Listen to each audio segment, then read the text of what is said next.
நாம் தான். அவர்கள் தடையை நீக்கி, யார் தடையை நீக்கணுமா? தெலுங்குல கரெக்டா நான் பேசுறது?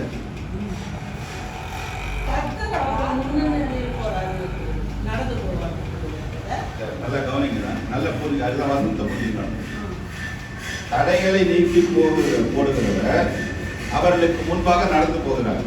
அதாவது தடைகளை நீக்கி போடுகிறவர் எனக்கு முன்பாக நடந்து போகிறார். அவர்கள் தான் எனக்குன்னு வச்சுக்கலாம். அப்புறம் அவர்கள் தடையை நீக்கி, அவர்கள் என்ன சொன்னாரு? நான் தடையை நீக்கணும். போ புரியுதா இந்த வசனம்?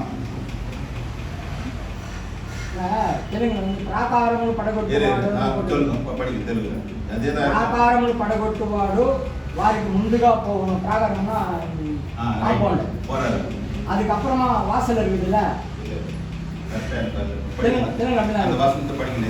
ప్రాకారములు పడగొట్టువాడు వారికి ముందుగా పోవును. వారు గుమ్మమును పగలగొట్టి దాని ద్వారా அதுதான் கேட்டுனாரு. அதுதான் பசங்க இங்கிலீஷ் தான் பாருங்க. யார் நீக்கணுமா? இப்ப நான் ரட்சிக்கப்பட்டு உள்ள வந்துட்டேன். நான் ரட்சிக்கப்பட்டு என்ன பண்ணிட்டேன்? தேவனுடைய ராஜ்யத்துக்குள்ள வந்துட்டேன். ஏன் தடையெல்லாம் நீக்கிட்டாரு. இனிமேல் யார் தடையை நீக்கணுமா? நான் தான் தடையை நீக்கின்னு போனோம். புரியுங்களா சொல்றது? புரிஞ்சுட்டேன் நான் சொல்றது. அவர்களுக்கு தடையை நீக்கினாரு, அதே மாதிரி என் தடையை நீக்கிட்டாரு. அதுக்கப்புறம் என்னுடைய வேலை என்ன? உங்களுக்கு ஞாபகம் இருக்கா இந்த வசனம்? ஒரு டீச்சர் பண்ணார், நல்லா எடுத்தாரு. அதுதான் அதுதான் புரியுற மாதிரி சொல்றதுக்காக சொல்றேன். இப்போ நாம் யாராம்? நம்ம வந்து தடையை நீக்கணும். நம்ம தடையை நீக்கிட்டு போனோம் இல்லையா? அப்போ தடையை நீக்கிறவர் என்ன பண்ணிட்டாரு? இப்போ எனக்குள்ள இருக்கிறாரு. இப்ப நான் யாரா இருக்கிறப்ப அவருடைய வேலையை நான் செய்யறேன். புரியுங்களா? அவருடைய வேலையை நான் செய்யறேன். அப்ப நான் ரட்சிக்கப்பட்டு உள்ள வந்துட்ட பிறகு எத்தனை வருஷமா இருக்கிறேன்னா, பல வருஷமா உள்ள இருக்கிறேன். இன்னும் நான் எப்படி ஜெபிக்கிறேன்? புரியுங்களா சொல்றது? இன்னும் நான் எப்படி, இது பழைய ஏற்பாட்டுல இருக்கிற காரியம் இது. இன்னும் நான் எப்படி ஜெபிக்கிறேன்? ஏன் தடையை சொல்லினே ஜெபிக்கிறேன்னா என்ன அர்த்தம்? என் தடையை அவர் இன்னும் நீக்கல, அதனால இன்னும் நீக்குன்னு ஜெபம் பண்ணுறார். வெண்ணிலிருந்து என்ன பண்ண ஜெபம் இருக்குமா? நான் தடையை நீக்கப்பட்டவனாக இருக்கிறேன். நான் மற்றவர்கள் தடைய இப்ப எப்படி நம்ம தடையை நீக்கிறது? எப்படி நம்ம தடை? ஏற்கனவே எனக்கு தடையா இருக்கு இல்லையா? தடையை நீக்கிறதுல சில வசனம்லாம் படிக்கிறது இல்லையா? மத்தேயு 11ஆம் அதிகாரம் 28வது வசனம். மத்தேயு 11:28. ప్రయాసపడి భారం మోస్తున్న సమస్త జనులారా నా ఎదుట రండి, నేను మీకు విశ్రాంతిని కలుగజేసేదను. இதெல்லாம் எங்க எழுதுறாங்க? செவுத்துல எழுதுறாங்களா இல்லையா? எழுதுறாங்க. எல்லா இடத்துல நிறைய இடத்துல பார்த்துக்கலாம். வருத்தப்பட்டு எல்லோரும் என்னிடத்தில் வாருங்கள், நான் உங்களுக்கு இது எங்க எழுதுறாங்க? இப்போ சர்ச்சில் எழுதுறாங்க. எல்லா இடத்துலயும் எழுதுறாங்க. அதுக்கு மேல யாரும் எழுத மாட்டாங்க. எதுக்கு அது எழுதுறாங்க? இவங்களுக்கு பாருங்க, எனக்கு வருத்தம் பாரம் எழுதி போட்டுக்கிறாங்க. அப்ப என்ன பண்ணப்போ நான் உள்ள வரணும். புரியல? அப்படின்னா அவர்கள் தடைகளோடு இருக்கிறாங்க. அந்த தடையை நீக்கிறதுக்காக என்ன பண்றாரு? இங்க உள்ள அனுப்புறாரு. அவர் நீக்கி உள்ள அனுப்புறாரு. அப்போ வருத்தப்பட்டு பாரம் சுமக்கிறவர்களே, நீங்கள் எல்லாரும் என்னிடத்தில் வாருங்கள், நான் உங்களுக்கு வந்தோட எதிர்பார்த்து கிடைச்சிருமா? எப்படி கிடைக்கும்? அப்போ உள்ள வந்துட்டாங்க. உள்ள வந்துட்டாங்க. அந்த வசதிக்கு அது மாதிரி சொல்ல தடைகள், அவர்கள் தடைகளை நீக்கி இப்ப உள்ள வந்துட்ட பிறகு என்ன பண்ணணுமா? இவங்க நீக்கணும் தடைய, இவங்க நம்ம நீக்கணும் தடைய. இப்ப அதுக்கு அடுத்த வசனத்தை படிக்கணும். அதுக்கு அடுத்த வசனம் என்ன ஆகுது? 20 నేను సాత్వికుడను దీన మనసు గలవాడను కనుక మీ మీద నా కాడి ఎత్తుకొని నా యొద్ద నేర్చుకుని అప్పుడు మీ ప్రాణములకు విశ్రాంతి దొరుకును. ஏழையாக நான் காடி சுலுகுகானோ நான் பாரம் தேடிக்கணும். இதான் ஒரு ஸ்டெப்புக்கு அப்புறம் நம்ம வந்து வளர்றதுக்கு காரியம் என்னன்னு கேட்டா, அந்த வசனத்தை மனப்பாடமா வச்சுக்கிறோம் நிறைய பேர். வருத்தப்பட்டு பாரம் சொல்றதுல எல்லாரும் இடத்தில் அந்த வசனம் எல்லாருக்கும் தெரியும். ஆனா எதோடு இருக்கிறாங்க? இப்போ பாரத்தோட தான் இருக்கிறாங்க. அந்த வசனத்திலேயே என்ன பண்றாங்க, வாரம் வாரம் வருத்தத்தோட வர்றது, எனக்கு இளைப்பாறுதல் கிடைக்கும் என்ன பண்றாங்க, கண்டினியூவா பண்ணிட்டு போயிட்டே இருக்கிறாங்க. ஆனா உள்ள வந்த பிறகு இயேசு கிறிஸ்து என்ன சொல்றாரு, நான் சாந்தமும் மனத்தாழ்மையும் உள்ளவா இருக்கிறேன், என் நுகனானது என்னுடைய பாரம். யாருடைய பாரத்தை? யாருடைய பாரம்? என்ன யாரு?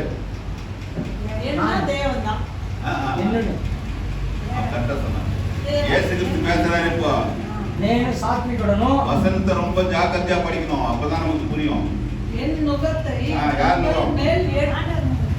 நான் சாந்தமும் மனத்தாழ்மையா இருக்கிறேன், என் நுகத்தை உங்கள் மேல் ஏற்றுக்கொண்டு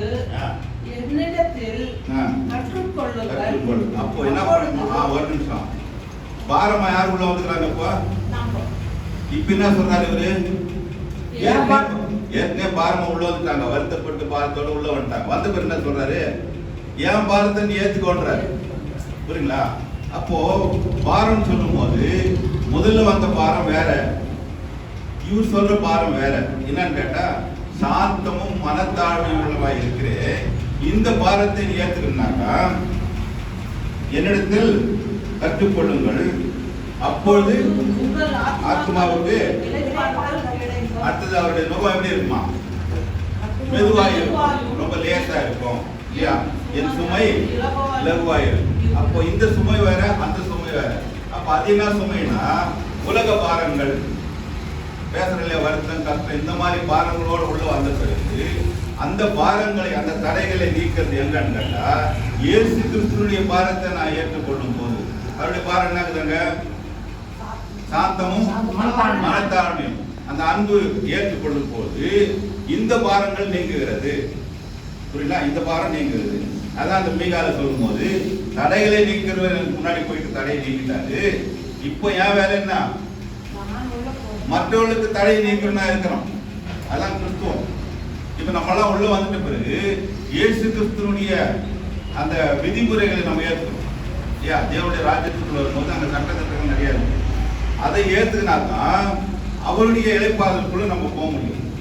இப்போ உலக சட்டங்கள் வேற. பழைய ஏற்பாடுல பார்க்கும்போது லேவியராகம்னு ஒரு புத்தகம் இருக்கு இல்லையா? லேவி காண்டமுமா, லேவி காண்டம்.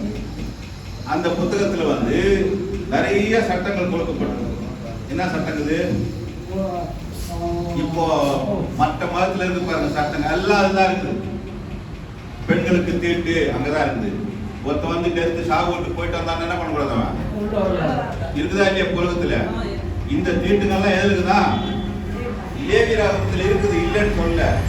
ஆனா கிறிஸ்துவுக்குள்ள வந்துட்டு பிறகு அந்த சட்ட திட்டங்கள் எல்லாம் அங்கதான் செல்லும் தவிர இந்த ராஜ்யத்துக்கு செல்லாது. செல்லாது. அது சார்ஜில வச்சு புரியுதப்போ? தேவனுடைய ராஜ்யம் அது சட்ட திட்டங்கள் வேற. அது லகுவாயும் மெதுவாயும் இருக்கும். அதனுடைய சுமை வந்து பெருசா இருக்காது. அப்போ இந்த சுமையை நம்ம எப்படி தெரிஞ்சுக்கிறது அப்படின்னா, யார் மூலமா தெரிஞ்சுக்கணுமா? இயேசு கிறிஸ்து மூலமா தான் நமக்கு வெளிப்பாடு வரும். வேற வழியில என்ன? அதான் சொல்றாரு, வருத்தப்பட்டு பாரத்தப்பட்டே நீங்கள் எல்லாரும் என்னிடத்தில் வாருங்கள், அவர்கள் தரல, நான் உங்களுக்கு தருவேன். அப்ப இளைப்பாறுதல், என்னுடைய சந்தோஷம், சமாதானம், இவைகள் எல்லாம் எதிர்த்து வரணுமா? அவர்கிட்ட தான் வரணும். அந்த லேவியராக சட்டவெல்லாம் இன்னும் இருக்கு. வெளிச்சத்துக்கு வராத மக்களுக்கெல்லாம் என்ன பண்றாங்க? அந்த சட்டத்தை தான் இருக்கிறாங்க. ஏன்னா அந்த வெளிச்சம் வராதுனால. அப்ப கிறிஸ்து நமக்குள்ள இருக்கிறான்னு தெரிஞ்சாக்கா நான் யாரா இருக்கிறேன்? தடைகளை நீக்குகிறவனா இருக்கிறேன். புரியல? நம்ம பாத்தீங்கன்னா ஒருத்தர் பிரச்சனை நான் என்ன பண்றான், வந்து ஜெபம் பண்ணணும். என்ன அர்த்தம்? நான் யாரா இருக்கிறேன்? தடைகளை நீக்கிறவரா இருக்கிறேன். அது ஒரு ஃபார்மாலிட்டிக்கு இல்ல, அந்த லெவல்ல நான் நிக்கிறேன்னு அர்த்தம். அப்ப இயேசு கிறிஸ்து நம்மளை அழைத்தது நோக்கமே இருளில் இருக்கும் ஜனங்களுக்கு வெளிச்சத்தை கொடுப்பதற்கு தான் அழைச்சாரு. அதை புரிஞ்சுக்கிறாதான் நான் வெளிச்சத்துல வாழறேன்னு அர்த்தம். அப்படி இல்லைன்னா நான் இன்னும் எதுல இருக்கிறேன்? அந்த இருளில் இருக்கிறேன்னு அர்த்தம். அந்த பழைய சம்பிரதாயத்துமே கிறிஸ்துவ, அதாவது புறமதத்தினுடைய சம்பிரதாயம் இல்லை, சாங்கியில் அதே நிறைய இருக்குது, பைபிள்லயே நிறைய இருக்குது இல்லையா? ஒரு குஷ்டரோகி எப்படி அவருடைய ராஜ்யத்தில் எப்படி ஒரு குஷ்டரோகி பழைய ஏற்பாட்டின் பிரகாரம் அவன் எங்க இருக்கணும்? ஊருக்கு வெளியே ஊருக்கு வெளியே இருக்கணும். அவன் யாரும் தொடக்கூடாது. அது யார் கொடுத்த சட்டம்? யார் கொடுத்தாங்க அந்த சட்டத்தை? ஆதியாகமும் யாத்திரா லேவியாக எண்ணாகமும் அந்த 5 ஆகம புத்தகங்களும் மோசே பிரமாணங்கள், அதாவது மோசே கொடுத்த பழைய ஏற்பாட்டை பார்க்கும்போது இந்த யூதர்கள் மற்ற புத்தகங்களை காட்டிலும் இந்த 5 புத்தகங்களுக்கு முக்கியத்துவம் கொடுக்குறாங்க.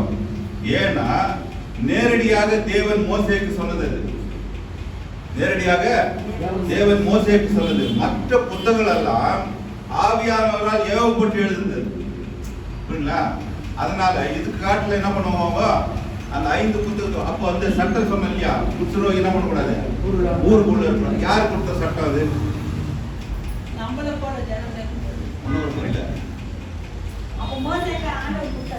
ஆண்டவர் கொடுத்த சட்டம் தான் அது.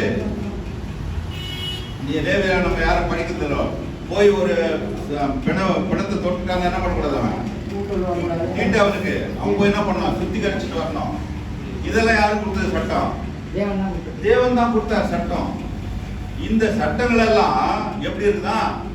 பாரமா இருக்குது மனுஷனுக்கு. இப்படிப்பட்ட சட்டங்கள்ல இருந்து விடுதலை ஆகணும்னா எல்லாரும் யார்கிட்ட வரணுமா? இயேசு கிறிஸ்துவுக்கு வந்த பிறகு குஷ்டரோகி என்ன பண்றாரு? இவரு அந்த சட்டம் என்ன? எந்த சட்டம்னா அது யார் கொடுத்தது? புரியல சொல்றது. அதுதான் கிறிஸ்துவின் வழின்றது தனி வழி அது. அதே நேரத்தில் குஷ்டரோகி பெண்கள் தீட்டுனாரு இல்லையா? அதுக்கப்புறம் என்ன ஆச்சு? அந்த அம்மா வந்து தொட்டவன சுகமானார். ஏன் தொட்டன்னு கேட்கல, உன் விசுவாசம் உன்னை ரட்சித்து பாருங்க. அந்த வருத்தத்தினுடைய பாரங்கள் வந்து நாம் எப்படி எடுத்துக்கிறோம்னா, கிறிஸ்துவின் அடிச்சுவடுகள்ல அவர் என்ன சொன்னாரோ அதை ஏற்றுக்கொண்டு நடக்கும் போதுதான் என்னுடைய பாரங்கள் குறையுது, என் தடைகள் நீக்கப்படுது இல்ல? பாத்தீங்கன்னா அதனால்தான் இந்த வேத பாரர்கள் பரிசெயர்கள் என்னன்னா அவங்களுடைய நம்பிக்கையை ஒன்று வச்சிருக்கிறாங்க வேதத்துல. அதுக்கு மாறாக பேசுற அந்த சட்டத்துக்கு என்ன சொல்லுது? எல்லாரும் தூரம் இருக்கணும். அந்த லேவியன் பாத்தீங்கன்னா ஒரு குஷ்டரோகி சுகமாறான் இல்லையா? குஷ்டரோகி என்ன பண்றாரு? சுகமாகிட்ட பிறகு என்ன சொல்றாரு? நீ போய் என்ன பண்ணலாம்? ஆசாரியன்ட்ட போய் சொல்லு, காண்பித்து வா. இப்ப லேவியராக புத்தகம் சட்டம் நமக்கு தெரியாததுனால நம்ம என்ன நினைச்சிருக்கிறோம்னா, இன்னைக்கு ஆண்டவர் இயேசு கிறிஸ்து குஷ்டரோகி சுகப்படுத்தணும்னு அவன் வீடு கங்கனபலி இதுன்னு வச்சுக்கலாம். சாரி, ஆசாரியன் கங்கனபலி வச்சுக்கலாம். என்ன பண்ண இங்கிருந்து போய் காமிச்சுட்டு எங்க வரணும்? 10 குஷ்டரோகில ஒருத்ததான் திரும்ப வந்து சொன்னா போயிட்டு எங்க வரணும்? இப்போ இயேசு கிறிஸ்துவிட்ட வரணும். காமிச்சிட்டு எவ்வளவு நேரத்துல வருவான்? அது 1/2 மணி நேரத்துல வரும். இல்ல, லேவியராக புத்தகத்துல பாத்தீங்கன்னா குஷ்டரோகி ஒருத்தர் நல்லாயிட்டான்னா சுத்திகரிப்பின் சட்ட திட்டங்கள் நிறைய இருக்குது. 7 நாள் உள்ள வச்சிருவாங்க அவனை. 7 நாள் உள்ள வச்சிருவாங்க. அதுக்கப்புறம் 7 நாள் பொறுத்து ஆசாரியன் டெஸ்ட் பண்ணுவாரு. மறுபடியும் அவன் வந்து பலிகள் செலுத்தணும். இவ்வளவு செலுத்திட்டு எங்க வரணுமாப்பா? ஆசாரியனுடைய சர்டிபிகேட் வந்து இயேசு கிறிஸ்துவிட்ட வரணும். நம்ம என்ன நினைச்சுக்கிறோம்? சுகமானவன என்ன பண்ணோம்? அங்க போய் காமிச்சிட்டு வரலன்னு நினைச்சுக்கிறேன். சட்டத்திட்டங்கள் அதிகம். இந்த மாதிரி சுமைகளை தான் என்ன பண்றாரா? இந்த மாதிரி வருத்தங்கள் பாரத எல்லாம் என்கிட்ட வாங்கும். இந்த சட்டத்திட்டங்கள் வேற இருக்கு. அப்ப வித்தியாசமா சொல்லும் போது பாருங்க, பழைய ஏற்பாட்டில் எல்லாமே கூட சங்கீதத்தில் பார்த்தோம். சங்கீதம் 139 அதுதான் சங்கீத வாசிக்கும் ரொம்ப ஜாக்கிரதை வாசிக்கும். 139ல தாவீது சொல்றாரு பாருங்க, இது வந்து யூதர்களுக்கு கரெக்டா இருக்கு இல்லைங்களா? யூதர்களுக்கு கரெக்டா இருக்கு. 21வது வசனம் 20ல இருந்து படிக்கிறேன். அவர்கள் உம்மை குறித்து துன்மார்க்கமாய் பேசுகிறார்கள், உம்முடைய சத்துருக்கள் உம் நாமத்தை வீணாய் வணங்குகிறார்கள். கர்த்தாவே, உம்மை பகைக்கிறவர்களை நான் பகையாமலும் உமக்கு விரோதமாய் எழும்புகிறவர்களை நான் அருவருக்காமலும் இருப்பேனோ. ஆண்டவரை பகைச்சா என்ன பண்ணணும்? நாம என்ன பண்ணணும்? பகைக்கணும் இல்லையா? அதான் சங்கீதம் சொல்லுது, பிரமாணங்கள் சொல்லுது. ஆனா இயேசு கிறிஸ்து வந்த பிறகு என்ன சொல்றாரு? உன்னை போய் பிறரை நேசி, சத்துருக்களை நேசியுங்கள். சிநேகிங்கன்றாரு. இது கொஞ்சம் வித்தியாசமா இருக்கு, ஏற்றுக்கொள்ள முடியாது. ஆனாதான் என் நுகத்தை ஏற்றுக்கொள்றாரு. அவர் நுகத்தை ஏற்றுக்கொள்ளனா இது என்னால என்ன பண்ண முடியாது, பிராக்டிக்கல் கெட்ட முடியாது. தேவன் எல்லாரையும் நேசிக்கிறார். தேவனை எல்லாரும் நேசிக்கிறது இல்லை, அதான் முக்கியம். தேவன் அதனால்தான் தேவனை எல்லாரும் நேசிக்கிறாரு. நான் மனுஷன் வந்து எல்லாரும் நேசிக்காததுனால தேவன் அன்புள்ளவரான்ற ஒரு டவுட் இருக்கிறான். சில நடைமுறைலாம் பார்க்கும்போது எப்படி ஒரு அன்பா இருந்த இந்த காரியம்லாம் நடக்கும். இவங்க நேசிக்கணும், அதான் முந்தி நம்மளை நேசிக்கிறாரு. அப்ப அந்த அன்பு எனக்குள்ள வந்த பிறகுதான் நான் அவருடைய நுகத்தை ஏற்றுக்கொண்டேன்னு அர்த்தம். அவர் நுகத்தை என்ன பண்ண, அவர் பாரத்தை நான் ஏற்றுக்கிறேன். அப்பதான் ஏற்கனவே அந்த பாரங்கள்